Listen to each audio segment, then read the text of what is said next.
ассалому алайкум бинандагони арҷманд, шуморо ба дидани барномаи хабарию таҳлили ахбори озодӣ даъват мекунем ки дар 15 дақиқа муҳимтарин хабарҳои Тоҷикистон ва ҷаҳонро дар рӯзи чоршанбе 18 март тақдим мекунад.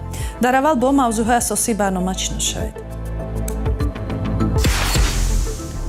дар ҳоле ки ҷумҳурии исломии Эрон марги ду мақомдори баландпояи ҳукуматро тасдиқ кард, сарвазири Исроил мардуми Эронро бо фарорасии Наврӯз табрик намудааст. ҷашн гиред ва иди Наврӯз муборак бошад. мо аз боло назорат дорем.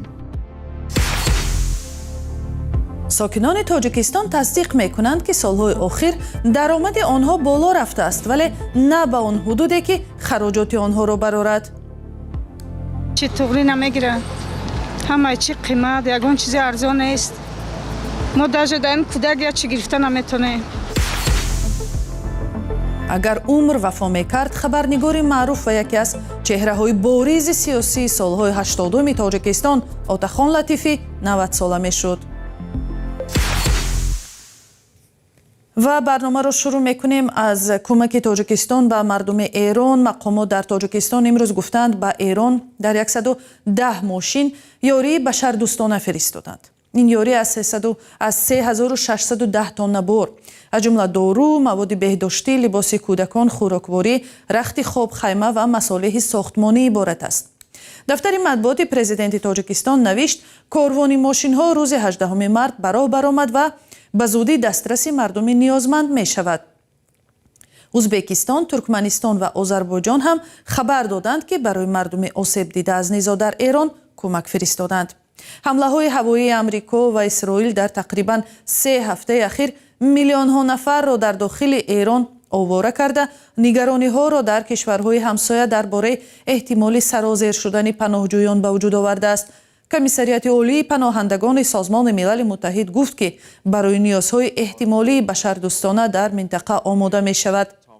арзёбии ин ниҳод нишон медиҳад ки қариб 3 миллиону 200 ҳазор нафар дар дохили Эрон ба таври муваққатӣ овора шуданд. бештари онҳо аз Теҳрон гурехтанд. дар ҳамин ҳол муқовимати миёни нирӯҳои Иёлоти Муттаҳидаи Амрикову Исроил ва Эрон шадидтар мешавад ва дар ҳоле ки ҷумҳурии исломӣ марги ду мақомдори баландпояи ин кишвар Алии Лориҷонӣ ва Ғуломризо Сулаймониро тасдиқ кард, сарвазири Исроил Беньямин Нетаньяҳу баъди танаффуси чандрӯза дар телевизиони Исроил зуҳур намуд ва эрониҳоро бо ҷашни Наврӯз табрик кард. тафсилот дар гузориши Каймарсиато. баъди овозаву пурсишҳои зиёд дар бораи макони будубош ва вазъи саломатии сарвазири Исроил, Беньямин Нетаньяҳу рӯзи 18 март дар телевизиони давлатии ин кишвар суханронӣ кард. Нетаньяҳу дар бораи кушта шудани чанд мақомдори баландпояи ҷумҳурии исломӣ хабар дод ва афзуд ки Эронро аз осмон назорат доранд.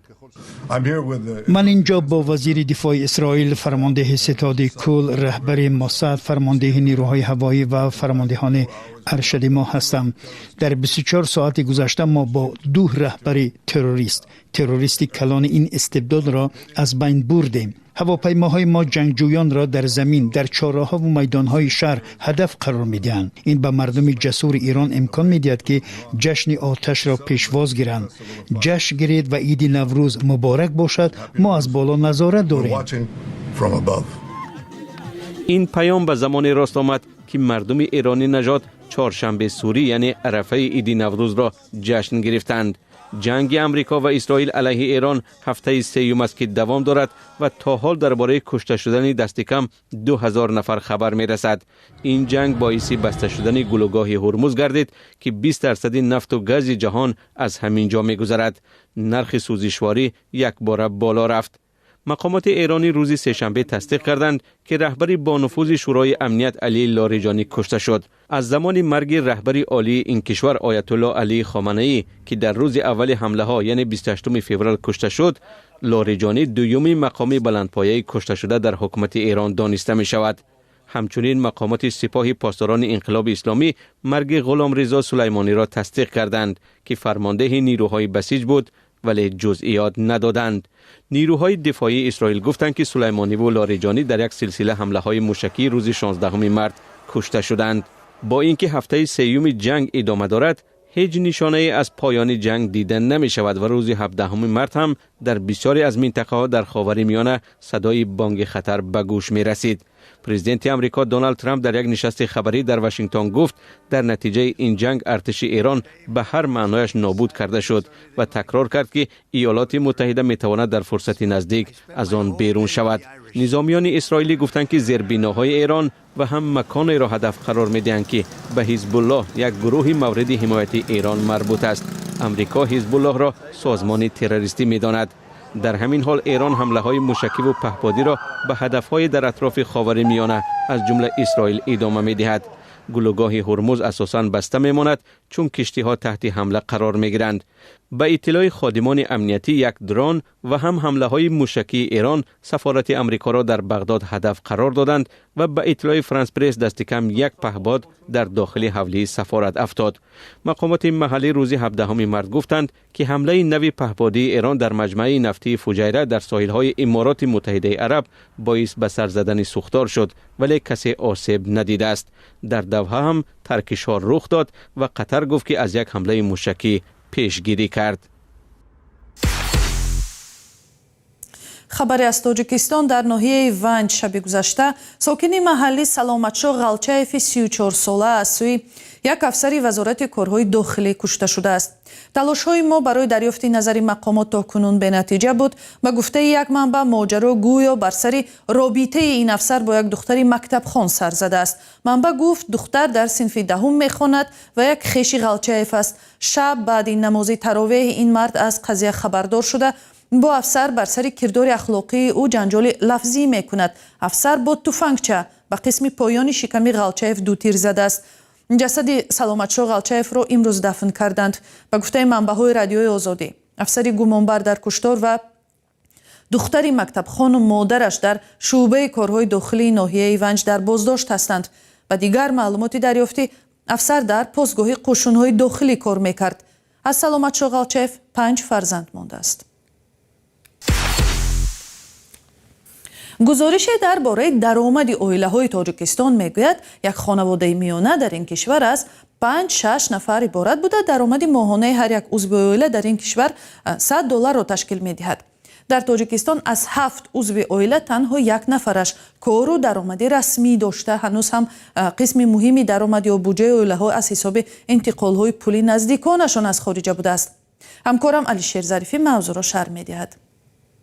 پنسیونرم پنسیون که میگیرم و پنسیون نفقه من نمیرسه. این ساکن شهر دوشنبه میگوید درآمد اعضای عائله‌اش نسبت به خرجشان بیشتر است و برای پسنداز یگان سامانی نمیماند. بیشتر شما برای خوراکواری سر میکنیم، باید برای چیز و چاره من فرزندا من خطا میدونید بارونگری برفا میبرد این وقتش نگیرد نمیشد. باید من فرزندا مکتب میرود، مکتب هم طلباتش بسیاره. آژانسی آماری تاجیکستان با انجام یک پرسش میان اهالی بودجه خانواده‌ها را در کشور معلوم کرده است. بر اساس این پرسش که سال 2024 میان 3000 نفر گذرانده شده، نتیجهش ماه فوریه امسال نشر گردید. درآمد یک عضو عائله به حساب میانه کمی بیشتر از 1100 سومانی بوده است. به حساب حاضره $114. بیشتر از نصف آن به خریدن محصولات آذوقه و باقی مانده به پرداخت خدمات کمونالی صرف می شده است. این نهاد در گزارش خود گفته است درآمد خانواده‌ها هر سال بیشتر می شود و برای مقایسه سال 2017 را مثال آورده است. آن زمان درآمد یک عضو عائله تقریباً 330 سومانی بود. در یک پرسش خبرنگاران رادیوی آزادی چندی از ساکنان در کوچه‌های دوشنبه گفتند بیشتر شدن درآمد را احساس نمی‌کنند چون نرخ محصولات و خدمت‌رسانی هم سال به سال می‌افزاید. هیچی طوری نمیگیره. همه چی قیمت، یگان چیزی ارزان نیست. ما در این کودک یا چی گرفته نمیتونه. ای وضعیتی که چیزا همه قیمته. 410 20 سال استاژ 47 سال استاژ کاری خطی همین قبل باشد چی در کاره 5000 درآمد باشد 5 کس خای 5000 باشد کمش با 7000 رسود میشد. این طوری نمیبینم. ایسر تا بگم مثلا میجیم مثلا روزش میشه کار نمیشه روزش میشه که مثلا کاری که شما گفتید مثلا خراجات ما هم 20 است مثلا من دو فرزند معیب دارم مثلا. مقامات تاجیکستان همیشه از بهبودی زندگی ساکنان صحبت کرده میگویند طی 10 سال اخیر درآمد اهالی بیشتر شده در سال 2025 در مجموع به 165 میلیارد سومانی برابر گشته است. همزمان در این دوره به اطلاع رسمی سطح کمبیزاتی در کشور از 32 تا به 19 درصد کاهش یافته است. آژانسی اموری تاجیکستان کاری ساکنان در بخش‌های گوناگون نفقه و کمک پولی‌ها را سرچشمه درآمد مردم ذکر کرده ولی درباره پولی فرستاده مهاجران از روسیه و کشورهای دیگر حرفی نگفته است. اساسی درآمد مردم از حساب مهاجرت مهنتی است. در حقیقت درآمدناکی مردم زیاد شده است، لیکن باید قید کرد که نرخ‌ها هم بالا شده است. به اطلاع رسمی مزد میانه کارمندان در تاجیکستان 2727 سومانی کمتر از 300 دلار آمریکایی است. امروز 18 مارت اگر عمر وفا میکرد ژورنالیست معروف تاجیک و یکی از چهره‌های بارز سیاسی اوتاخان لطیفی 90 ساله میشد. لطیفی که چون خبرنگار جسور و مبارز درباره دردهای جامعه تاجیکستان در عهد شوروی مینوشت، پایان سالهای 80 به حرکت آزادی خواهانی تاجیک پیوست و یک نماینده قوی اپوزیسیون تاجیکستان بود، ولی رشته عمری او در یک سوءقصد بیرحمانه 28 سال پیش کنده شد. یادواره از اوتاخان لطیفی با مؤلفی همکارانم ارشاد سلیمانی و امیر ایسایف بزودی در سامانه آزادی نشر می شود. حالا پارچه آن را تماشا کنید. همین جایی که ما رفتیم در تخت شاهانه هم پا رفتیم، در بالای سنگ‌ها هم پا رفتیم.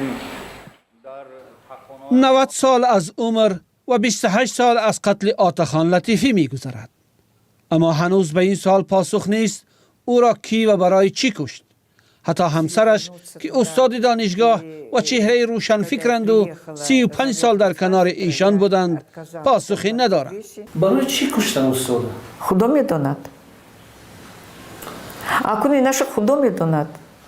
خودشان میگفتن که خیلی او احساس میکرد. یگان وقت نگفت که کی هستن اینا، کی میتونن باشن؟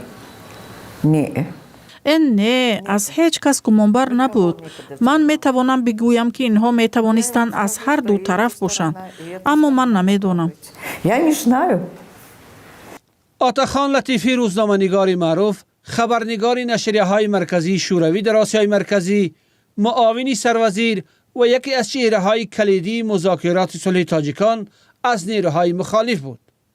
ماه سپتامبر سال 1998 پس از برگشت مهاجرت اجباری 5 ساله و یک مدت کار همچون رئیس بخش حقوقی کمیسیون آشتی ملی تاجیکستان در نزد خانه‌اش در دوشنبه کشته شد. پروفسور عبدالنبی ستارزاده یکی از همصفان لطیفی در اتحاد نیروهای مخالفین تاجیک میگوید ملاحظات درباره انگیزه های کشته شدن این یار سیاسی دارد، اما نه همه را می شود گفت. من فقط همین میگم، گفتنم درکار که همین آشکار نشدنی همین مرگ کی این کار کرد خودش آدم به شبهه میاندازد، به شک میارد که چرا ما با همه واسطه و چیزهایی که داریم خیلی کسایی که من امروز نامور کردم که قربان این سالها شدن مرگشون مرموز است. جسارت مطرح کردن مشکلات مهم منطقه در نشریه‌های رقم اولی شوروی و مهارت روزنامه‌نگاریش او را به چهره معروف تبدیل کرده بود. این بود که در پایان شوروی به مقام معاون رئیس شورای وزیران تاجیکستان رسید. اما چهره‌ای که هنوز زمان مکتبخوانی عضو حزب کمونیست شده بود، در آغاز استقلال تاجیکستان در قطار کمونیستان نماند و با مخالفین آنها پیوست. ابراهیم عثمانوف مشاور پیشین رئیس جمهوری تاجیکستان و از پیروان مکتب لطیفی بر این است که مناسبت استادش با راهبر اداره امنیت ملی تاجیکستان و قهار محکموف رئیس حزب و راهبر وقت تاجیکستان در مسائل حزبی و سیاسی بد شد. و یک خودش تنها نمیتوانست قوی سیاسی باشد در تاجیکستان. در تاجیکستان همون دوره به یگان قوی سیاسی دیگر پیوستن در کار بود. قوه‌های سیاسی داشته ما چه حزب دموکرات بود، حزب نهضت اسلام بود، خوب رستاخیز بود، دیگر هیچ چیز دیگری نیست. اما بنا به صحبت‌های خود لطیفی انتخاب او نه بر پایه کینه‌های شخصی بلکه ضمن اعتقادش به آزادی انسان، استقلال واقعی تاجیکستان و زندگی بی ترس و هراس مردم تحت یک حکومت